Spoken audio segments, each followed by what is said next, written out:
It's really, really laudable when you see young people who are not sitting back there complaining and saying things like, oh, my dad, my mom, my auntie, my uncle, my this and that. The entitlement mentality is not part of them. Even through the pandemic, when we know that things are not so easy for people and they decide that, well, we're not going to stay back, we're not going to stand back, we're going to think of other people other than ourselves. It is mind-blowing. I love it. I love it, love it, love it. Welcome once again. It's another edition of Msaada Wako. I'm overly excited. When you see me this happy, bubbly, and jovial and all, know that it has to do with supporting your own. It's one thing that is really close to my heart. I really, really love it because when I just do it, I just feel fulfilled. And the best part of this one today, it's about young people. You know, when you see young people doing great and amazing things in their own little way in their societies, not sitting there and grumbling about who is doing what or not doing what for them, you know there is hope. Yes, there is hope. So yes, a group of young people with different NGOs, non-governmental organizations, have decided to come up with an idea to combine their efforts and make things happen for people in their society, in their provinces, in their community, just about anywhere. So they get to have a grand project every end of year, and they get to support each other within the year for their minor projects or personal projects that they have to do. So it's called UHO, United Humanitarian Organization. You can get to be a part if you want to. What do you need to do? You just need to tell this group of leaders or young people that you want to be a part of this organization, and they're going to give you the step-by-step rules and regulations you need to follow. Well, the beautiful part is they are already getting set and about to start with what they're doing for this year. And this year is happening in the Northwest region, and it's a water project. You know, that is cool. So the first phase is about to start. And yes, you can still join the team and be a part of this amazing initiative. It's really, really laudable when you see young people who are not sitting back there complaining and saying things like, oh, my dad, my mom, my auntie, my uncle, my this and that. The entitlement mentality is not part of them. Even through the pandemic, when we know that things are not so easy for people and they decide that, well, we're not going to stay back, we're not going to stand back, we're going to think of other people other than ourselves. It is mind-blowing. I love it.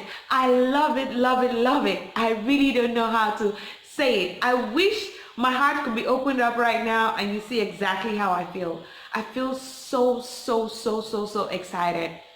Yes, they've decided that they're not leaders of tomorrow, they're going to lead today. Because tomorrow is not promised. So do what you can today. Do it like it was the last time you're doing it.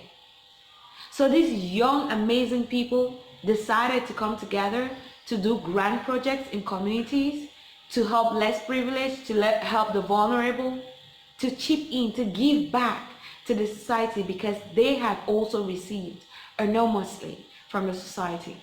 Do you want to be a part of UHO? Well, the contact details are right in the description box. All over this video, you're going to see emails, you're going to see numbers that you can get to, and they will be at your service. Of course, I'm going to tag a picture of all the organizations that are already joined. They're already part of the project, and you can still be part of the project. It's never too late. The end of the project for this year is going to be December, but the project is commencing next month. That's October. The project is commencing, and it's a water project in a community in the Northwest region. That is going to be a laudable thing because a lot of people around that community are going to be able to get water, which wasn't so before. So yeah.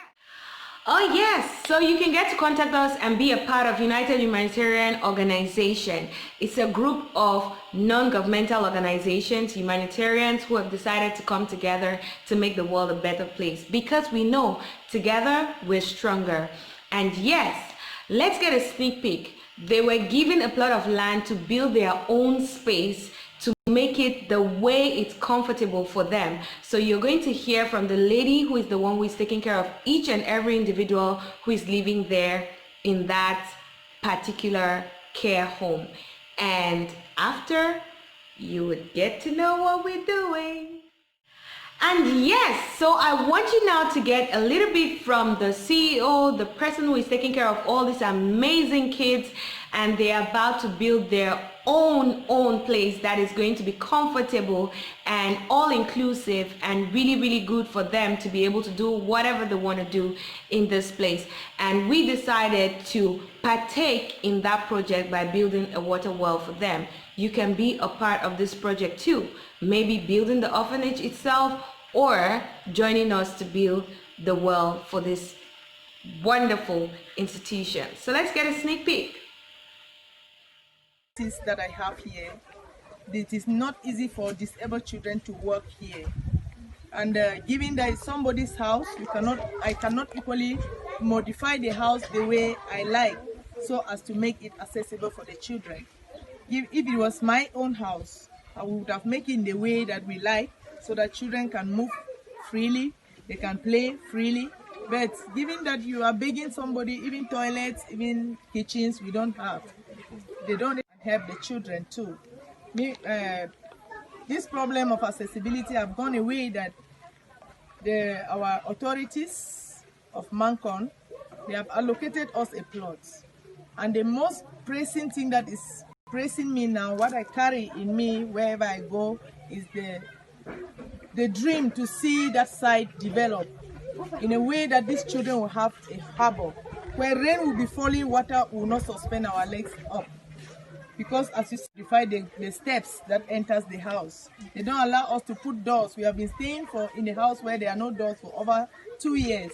No doors, no locks, nothing. And the landlord does not allow us to do any modification there. If it was our own land, our own personal permanent site, would have developed it the way we like, so that where we are renting. So we need to go back to our site, which we have just received from the fund of Mancon, to make it more accessible, more comfortable for the children to feel very much at home. Thank you. Okay, well, I've heard from one of the coordinators of Luke Menora Orphanage. Have been in my hands. Most of them are disabled. It's kind of a rehabilitation center. So here is one of them. He's actually 42 years old. So we are going to hear from him. Good afternoon, bro. So how you guys are out there and watching this video, they actually Heard already all what they said, right? It's a beautiful initiative, and like I said, I'm totally and completely excited because there is hope. When young people decide to take a stand, even in difficult and challenging times, to give to others, to think about others other than themselves, then it's laudable. Yes, it's something to rejoice about. Yes. So I'm grateful. You want to be a part? Join us. The links are all over the place. And yes, on Msaada Wako, I always get to say, I love you so very much, but God loves you way more. Get to like, share, and subscribe. Don't forget to hit the notification bell so you get all our updates. Of course, there's a join button to my channel so you can be a channel member. Thank you for joining. I appreciate you. To all my new subscribers, I want to say thank you so much for always being there, always coming back, liking my videos, watching them and sharing them. I really appreciate you. And for the ones who have been there from the start, those who tagged along, I know I really don't have words enough to say, but you're simply psychedelic. Until next